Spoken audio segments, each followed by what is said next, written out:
ஓம் குருவழியே ஆதி ஆதி, ஓம் குருமொழியே வேதம் வேதம், ஓம் குருவெளியே தீபம் தீபம், ஓம் குருபதமே காப்பு காப்பு. மெகா தொலைக்காட்சி நேயர்கள் அனைவருக்கும் கிருஷ்ணன் பாலாஜியின் பணிவான வணக்கம். நேயர்களே, தேகம் சிறக்க யோகம் உச்சி முதல் பாதம் வரை ஒவ்வொரு உறுப்புகளையும் திடமாக வளமாக இயங்க செய்யக்கூடிய யோக நெறிமுறைகளையும் வாழ்க்கை தத்துவங்களையும் பார்த்துட்டே வரோம். இப்போ நாம் பார்த்து கொண்டு வருவது பஞ்சபூதத்தை எப்படி திடமாக இயங்க செய்வது, அதற்குரிய ஒரு சின்ன சின்ன பயிற்சிகள் என்ன.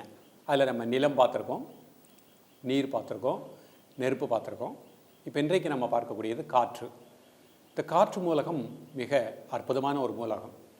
இந்த காற்று மூலகம் நம்ம உடம்புல சரியாக இருக்கணும், அதனுடைய அளவில் இருந்துச்சுன்னா நம்ம வாழ்க்கை வளமாக இருக்கும். ஸோ இந்த காற்று மூலகம் சிறப்பாக வைத்துக்கொள்ளக்கூடிய நெறிமுறைகள் என்ன அப்படிங்கிறத நம்ம தெளிவாக புரிந்து அதற்கு ஒரு நல்ல ஒரு சக்தி ஓட்டத்தை கொடுக்கக்கூடிய முதிரைகள், மூச்சு பயிற்சி. இது திடமாக எடுத்துட்டோம்னா நமக்கு கழுத்து வலி, முதுகு வலி, இடுப்பு வலி, மூட்டு வலி போன்ற தொந்தரவுகள் எதுவுமே வராது.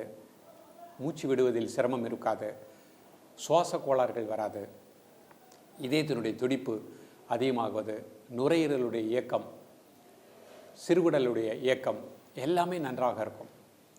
அப்போ நம்ம அந்த காற்று மூலகத்தை நன்றாக இயங்க செய்யக்கூடிய ஒரு முதிரை என்ன, ஒரு ஆசனம் என்ன, ஒரு எளிமையான தியானம், இதை நம்ம வாழ்க்கையில் முழுமையாக தெரிந்து கொள்ள வேண்டும்.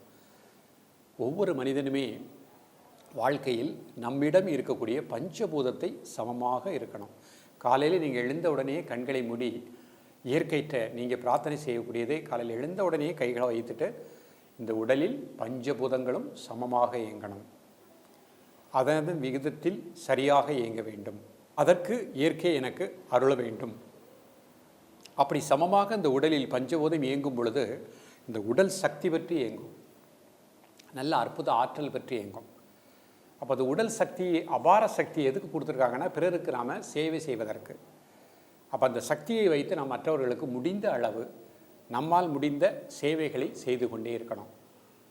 அப்போ இந்த சமுதாயத்திற்கு சேவை செய்யணும் அப்படின்னா முதல்ல நம்ம உடம்பில் பஞ்சபூத தன்மை நன்றாக இருந்தால்தான் நாம் சேவை செய்ய முடியும். இல்லைன்னா நமக்கு யாராவது சேவை செய்யக்கூடிய அளவுக்கு வந்துடும், நம்ம இப்போ மூலகங்கள் சரியாக இயங்கலை அப்படின்னா. அப்போ இந்த காற்று மூலகம் பாருங்கள், மிக அற்புதமான ஒரு மூலகம். ஸோ உடம்பில் அதில் சின்ன குறைபாடுகள் ஏற்படுகின்ற பொழுது நமக்கு உடல் ரீதியாக பல பிரச்சனைகள் ஏற்படுகின்றன, மனோ ரீதியாக பல பிரச்சனைகள் ஏற்படுகின்றன. பொதுவாக வாயுனுடைய தன்மை, வாயுவினால் ஏற்படுகின்ற வீக்கம், வாதம், பக்கவாதம், கைகால் ஒழுங்காக இயங்காத நிலை, திடீரென்று கைகள் ஒழுங்காக இயங்கலை, கால்கள் ஒழுங்காக இயங்கவில்லை, மூட்டுகளில் திடீரென்று வீக்கம், நடக்க முடியவில்லை, இவை அனைத்துமே பார்த்தீர்கள் என்றால் வாயுனுடைய ஒரு பிரச்சனை தான். அப்போ அந்த வாயு மூலகத்தை நாம் திடமாக இயங்க செய்யக்கூடிய வழிமுறைகளை சரியாக புரிந்து கொண்டு நம்ம வாழ்க்கையில் அதை ப்ராக்டிஸ் பண்ணிகிட்டே வந்தோம் அப்படின்னா நிச்சயமாக நமது வாழ்க்கை வளமாக இருக்கும். காற்று மூலகம் சீர்கெடும் பொழுது சுறுசுறுப்பு இருக்காது, உற்சாகம் இருக்காது, கவனமின்மை இருக்கும், ஜீரண மண்டலங்கள் ஒழுங்காக இயங்காது, பசியின்மை இருக்கும், எப்பொழுது பார்த்தாலும் பசிக்காமலே இருக்கக்கூடிய நிலை கிடைக்கும். ஏதோ சாப்பிட வேண்டும் அப்படிங்கிற அளவில் தான் சாப்பிடுவோம். காரணம், சிறுகுடலினுடைய இயக்கம் அது ஒழுங்காக இல்லை அப்படின்னா குறைபாடு ஏற்படுகின்றது.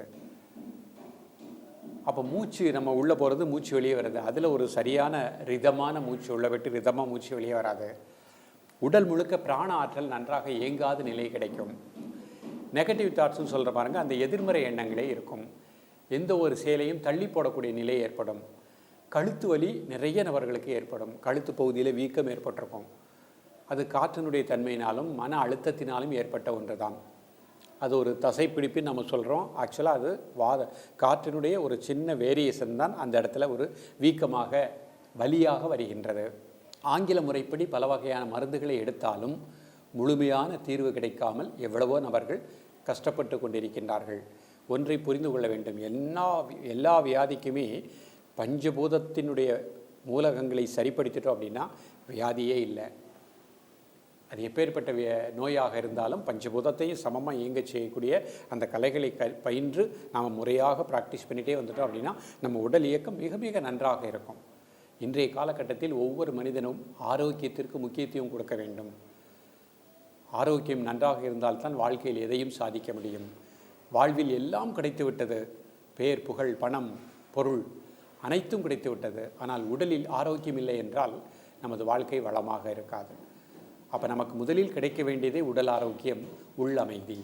இப்பொழுது இதனுடைய செயல்முறை விளக்கத்தை தெளிவாக காண்போம்.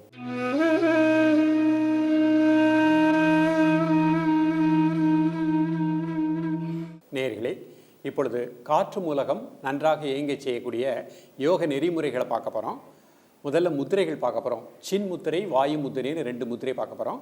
அதனைத் தொடர்ந்து பத்மாசனத்திலிருந்து ஒரு எளிமையான ஒரு மூச்சு பயிற்சியும் பார்க்க போகிறோம். முதல்ல நம்ம பார்க்கக்கூடியது சின் முத்திரை.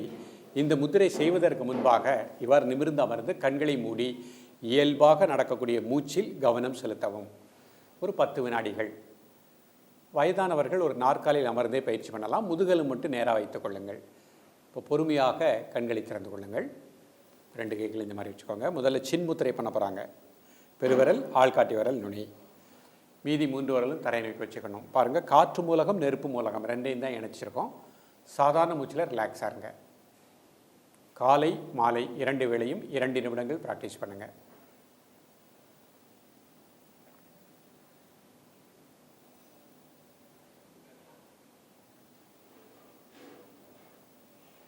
பொறுமையாக ரிலாக்ஸ் பண்ணிக்கோங்க. மீண்டும் ஒரு முறை சின்முத்திரை தான் பண்ண போகிறாங்க. பெருவிரல், ஆள்காட்டி விரல், நுனி. அதில் ஒரு சின்ன அழுத்தம் கொடுக்குறோம். சாதாரண மூச்சில் ரிலாக்ஸாக இருங்க. காலை மாலை 2 வேளையும் 2 நிமிடங்கள் இந்த முத்திரையில் ப்ராக்டிஸ் பண்ணாலே முழுமையான பலன் கிடைக்கும். இப்போ பொறுமையாக ரிலாக்ஸ் பண்ணிக்கோங்க. இப்போ அடுத்து ஒரு முத்திரை பார்க்க போகிறோம். வாயு முத்திரை.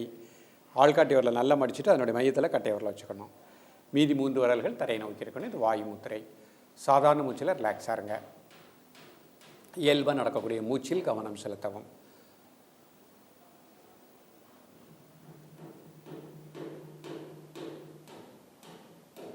பொறுமையாக ரிலாக்ஸ் பண்ணிக்கோங்க. மீண்டும் ஒரு முறை வாயு முத்திரை. ஆள்காட்டி விரலை மடிச்சுக்கோங்க. அதனுடைய மையத்தில் கட்டை விரல். சாதாரண மூச்சில் ரிலாக்ஸாக இருங்க. 2 நிமிடங்கள் ப்ராக்டிஸ் பண்ணாலே முழுமையான பலன் கிடைக்கும். பொறுமையாக ரிலாக்ஸ் பண்ணிக்கோங்க. இப்போது ஆசனம் ஒன்று பண்ண போகிறாங்க. பத்மாசனம். பொறுமையாக 2 கால்களை நீட்டிக்கோங்க. ஒவ்வொரு காலாக மடித்துக்கோங்க. நிதானமாக ஒவ்வொரு காலாக மடிச்சுக்கோங்க. இது பத்மாசன நிலை. கைகளை தியான முத்திரை வச்சுக்கோங்க. கண்களை மூடி மெதுவாக மூச்சை உள்ளடங்க, மெதுவாக மூச்சை வெளியிடுங்க. ஒரு 5 முறை.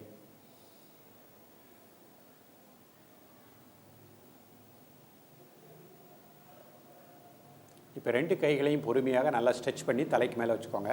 நிதானமாக நல்லா ஸ்பீடாக மூச்சை உள்ளடுங்க, ஸ்பீடாக மூச்சை வெளியிடுங்க.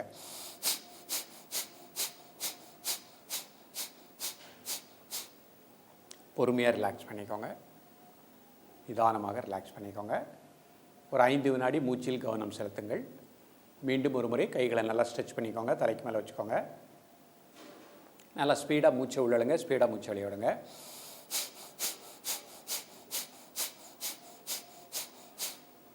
பொறுமையாக ரிலாக்ஸ் பண்ணிக்கோங்க. கைகளை தியான முத்திரை. மூச்சு உள்ளே செல்வது, மூச்சு வெளியே வருவது, அதில் மட்டும் ஒரு 5 நிமிடங்கள் கூர்ந்து தியானிக்கவும். அந்த மூச்சிலேயே காற்றிலே கவனம் செலுத்துங்க. ஒரு 5 நிமிடங்கள். நேயர்களே, இப்போ நம்ம பார்த்தோம் காற்று மூலகம் நன்றாக இயங்க செய்யக்கூடிய ஒரு முத்திரைகள் பார்த்தோம். சின்முத்திரை, வாயு முத்திரை, அப்படி பத்மாசனம் போட்டு பத்மாசனத்திலிருந்து மூச்சை நன்றாக இழுத்து மூச்சை நன்றாக வெளியிடக்கூடிய ஒரு சின்ன பயிற்சி பார்த்தோம். இது நல்ல நுரையீரலுக்குள் இருக்கக்கூடிய அசுத்த காற்றுகள் எல்லாம் வெளியே போயிடும். நுரையீரலுடைய இயக்கம் நன்றாக இருக்கும். சிறுகுடல் பெருங்குடலுடைய இயக்கம் சிறப்பாக இருக்கும். சுறுசுறுப்பாகவும் உற்சாகமாக வாழ்வதற்கு இது நமக்கு முழுமையாக ஒரு பலனை அளிக்கின்றது. பத்மாசனம் ஒவ்வொரு கால்களாக மாற்றி மாற்றி போடும் பொழுது 2 துடைகளிலும் ஒரு சின்ன ஒரு ப்ரெஷர் கொடுக்கும் பொழுது மூளை செல்களுக்கு இரத்த ஓட்டம் நன்றாக பாயும். படிக்கக்கூடிய மாணவ செல்வங்களுக்கு நல்ல ஒரு எனர்ஜி, ஒரு ஞாபக சக்தி, சிந்தனை தெளிவு அழகாக கிடைக்கக்கூடிய நிலை கிடைக்கும். அவர்களுடைய செயல்கள் தெளிவாகவும் அழகாகவும் இருக்கக்கூடிய நிலை கிடைக்கும். நிமிர்ந்து உட்கார்ந்து பத்மாசனத்தில் இருக்காங்க, சுறுசுறுப்பாக இருக்கலாம். இந்த உடல் முழுக்க காற்றினுடைய இயக்கம், மூச்சினுடைய இயக்கம் மிக மிக சிறப்பாக இயங்கக்கூடிய நிலை கிடைக்கும். அப்போ சோர்வு வராது, நோய் எதிர்ப்பாற்றல் கிடைக்கின்றது. நம்ம மூச்சில் எடுத்த அசுத்த காற்றுகள் ஆட்டோமேட்டிக்காக நுரையீரலுக்குள் தங்காமல் உடலை விட்டு வெளியேறுவதற்கு இந்த பயிற்சி நமக்கு பயன்படுகின்றது. தசவாயுக்களும் நன்றாக இயங்கக்கூடிய நிலை கிடைக்கின்றது. யாருடைய உடலில் 10 விதமான வாயுக்களும் நன்றாக இயங்குகின்றதோ அவர்களுக்கு மூட்டு வலி, மூட்டு வீக்கம், இடுப்பு வலி, கழுத்து வலி போன்ற எந்த ஒரு பிரச்சனையும் வராது, பாத வீக்கம் வராது. ஸோ நாம் ஒரு மூலகத்தை சரிப்படுத்துவதற்காக ஒரு ஆசனத்தை எடுத்துக்கிட்டோம், ஒரு முதிரை எடுத்துக்கிட்டோம். ஆனால் அதனுடைய மற்ற பலன்கள் எவ்வளவோ இரட்டிப்பாக கிடைக்கின்றது. மாணவர்கள் ஒரு பாசிட்டிவ் எனர்ஜியோடு இருக்க முடியும். இந்த பயிற்சி பத்மாசனத்திலேருந்து அவங்க பண்ணும் பொழுது அவங்களுக்கு நெகட்டிவ் தாட்ஸே வராது. எப்பொழுதுமே நேர்முகமான சிந்தனையில் அவர்களுடைய வாழ்க்கையை வழிநடத்துவதற்கு பயன்படுகின்றது. இதயத்தினுடைய துடிப்பு சீராக இருக்கும். ஒரு மனிதனுடைய வாழ்க்கையில் இதய துடிப்பு சீராக இருக்கணும், ஜீரண மண்டலங்கள் நன்றாக இயங்கணும், சிறுகுடலுடைய இயக்கம் சிறப்பாக இருக்கணும், அதே மாதிரி ஹார்ட்டினுடைய ஃபங்க்ஷன் நன்றாக இருக்கணும். உடம்பில் எந்த பகுதியிலும் வலி அப்படிங்கிறதே வரக்கூடாது. உடம்பில் வீக்கம், வலி இது வராத அளவிற்கு நம்ம தசவாயுக்களையும் நன்றாக இயங்க செய்யக்கூடிய ஒரு எளிமையான பயிற்சி தான். ஸோ இந்த பயிற்சியை காலை மாலை நீங்கள் செய்வதற்கு எடுக்கக்கூடிய நேரம் 5 நிமிடங்கள் தான். இந்த 5 நிமிடத்தில் நாம் நம்ம உடம்பில் காற்று மூலகத்தை சக்தி ஓட்டமற்றி இயங்க செய்வதற்கு பயன்படுகின்றது. மன அழுத்தத்தையும் நீக்குகின்றது, மன அமைதியும் கொடுக்கின்றது. இதோடு சேர்ந்து உணவிலும் ஒரு ஒழுக்கத்தை ஏற்படுத்திக்கிடணும். அடிக்கடி உங்களுக்கு நினைவூட்டுவது தான் அசனம், ஆசனம் மறக்கக்கூடாது. ஆசனம் நாம் செய்யக்கூடிய பயிற்சிகள், அசனம் அப்படிங்கிறது உணவு. அந்த உணவு நமக்கு மருந்தாக அமையணும். நாம் எப்பொழுது எதை சாப்பிட்டாலும் நாம் சாப்பிடக்கூடிய உணவு சாத்வீகமான உணவாக இருக்கணும். அது நம்ம உடம்புக்கு சத்துக்காக சாப்பிடுகின்றோம். அந்த உணர்வோடு எண்ணங்களை வேறு எங்கும் சிதறவிடாமல் பசி ஏற்படுகின்ற பொழுது பசி எறிந்து சாப்பிடக்கூடிய பழக்கத்தை ஏற்படுத்திக்கிடணும். நீங்கள் உடலுக்கு சரியான ஓய்வு கொடுக்கலை அப்படின்னாலும் உடம்புல காற்றினுடைய தன்மை மாறிவிடும். அப்போ உடலுக்கு சரியான ஓய்வு கொடுத்தால்தான் அந்த காற்றினுடைய தன்மை சமமாக இருக்கும். ஏதோ ஒரு நாள் 2 நாள் ஒரு சில முக்கியமான வேலையின் காரணமாக, வேலைப்பளு காரணமாக உடலுக்கு ஓய்வு கொடுக்கலை, உடம்புல காற்றினுடைய தன்மை மாறிடுச்சு, அன்று மறுநாள் எழுந்து நீங்கள் இந்த முத்திரை, சின்முத்திரை, வாயு முத்திரை, பத்மாசனம், அதில் நல்ல மூச்சை உள்ளெழுத்து மூச்சை வெளியே விட்டிங்கன்னா மீண்டும் அந்த மூலகத்துக்கு சக்தி ஓட்டம் கிடைச்சிரும். இதை உடல் இயக்கத்தை நாமே சரியாக இயங்க செய்யக்கூடிய அந்த கலையை புரிந்து கொள்ளுதல். ஸோ இப்படி புரிந்துக்கிட்டோன்னா அந்த வாழ்க்கை வளமாக இருக்கும். தொடர்ந்து பயிலுங்கள், வளமாக வாழுங்கள். மீண்டும் அடுத்த ஒரு மூலகம் அதனுடைய பலன்களோடு உங்களை சந்திக்கின்றேன். நன்றி, வணக்கம்.